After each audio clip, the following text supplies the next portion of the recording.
telephony. The Q6 can be had in single SIM or dual SIM iterations, though depending on where you're located you might not get a choice and only have one model available. Our unit is single SIM for what it's worth. LG's phone app has support for smart dial, so you can search for names in your address book by simply tapping the number that has the associated letter, T9 style. This results in very quick lookup times once you get the hang of it. Nougat offers native number blocking and call screening. You can block numbers based on their initial or final digits or just specific numbers.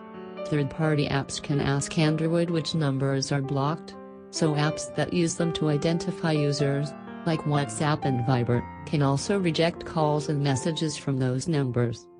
Loudspeaker. The Q6 managed to score a good mark in our standardized loudspeaker test. This puts it on par with the G6, interestingly. That said, the output sounds quite metallic when you go all the way up to maximum volume, and you shouldn't expect any significant level of bass at any point. You also need to keep in mind that this speaker's position on the back of the phone is a pretty rare sight in this day and age, and so if you want to put the handset on a flat surface, the sound will be muffled.